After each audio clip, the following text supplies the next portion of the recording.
All right, so neonatal resuscitation. Let's just go through some of the main points here. My experience from this is that I've had maybe 200 to 250 births as a nurse's assistant a couple of years ago, and lots of these were with the baby coming out here. And I've also worked as a the doctor standing here in my when I worked as a pediatrician for 6 months. So I do have some experience, and that's why I'm making this video. Before we head into how to manage the child, it's really important to do the STE, the self, team, and equipment kind of pre-briefing. So the self and the team, well, we want ourselves, are we ready for the situation, and so on. The team, we want either pediatricians or anesthesiologists and a midwife, and maybe a few other hands, depending on the situation and depending on where you work. But then the equipment is one of the more important things, especially if you're not used to this. So I'll go through this in a little bit of detail. So this is what you call a Seger's table, or a pediatric table. And there's a few, they may look different from where you work, but the main things are the same. So what you want to, before the child comes, you want to check that there's heat up here and there's heat down here on the mattress. The child should have a temperature of 36.5 to 37.5, and they cool easily, so that's really important.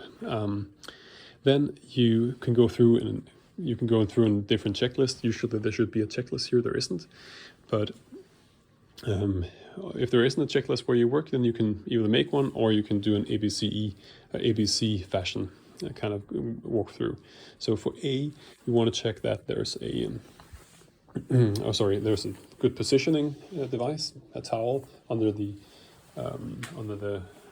upper thorax of the child, so that they come into sniffing position with the nose straight up, not bent, not flexed, or not hyperextended, but straight up. Okay.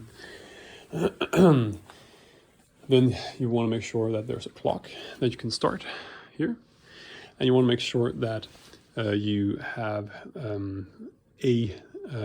accessories. So that would be suction, and that it's on, and it works as it should. Here's 10 kilopascals. That's good. You want to make sure that you have your advanced airways, even though they're really rare to be used. Then you have your laryngoscopes and different sizes. That you have your LMAs, they're here, and that you have a back valve mask or a neopuff. These two will get you out of the like these situations in 95% of the time. So your neopuff is your friend, and I'll go through in details how to use this in a while.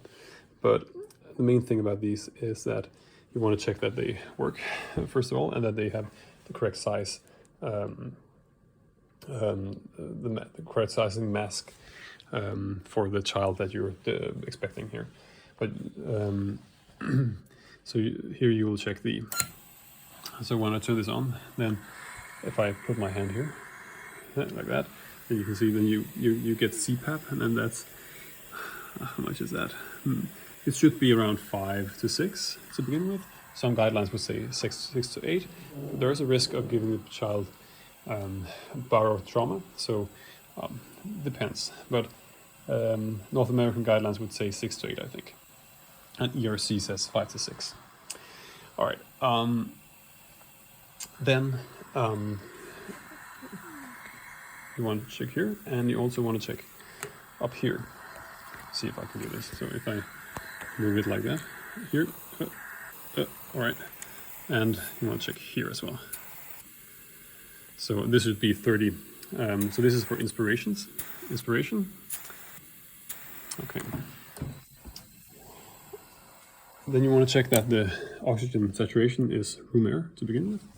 As we see, the child has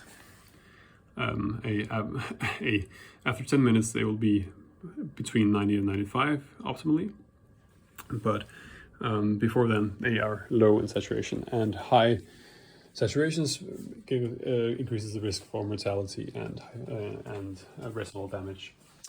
So that's the A and B's that we want to check out, and it's rarely that we need to go to C, as we'll come back to, but the C's, well, I usually remember that you have to clamp the umbilical cord with these two scissors and a elastic on the one that is towards the child, so that you can get a tight seal on it.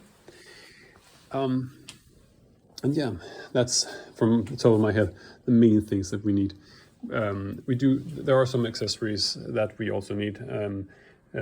Your stethoscope, and if you and also the ECG leads, which is the substitute for the stethoscope after a while, and then this POX or saturation monitor, and you'll have this on the child's right arm. If you put it on the left arm, it'll be falsely low, the values that you get.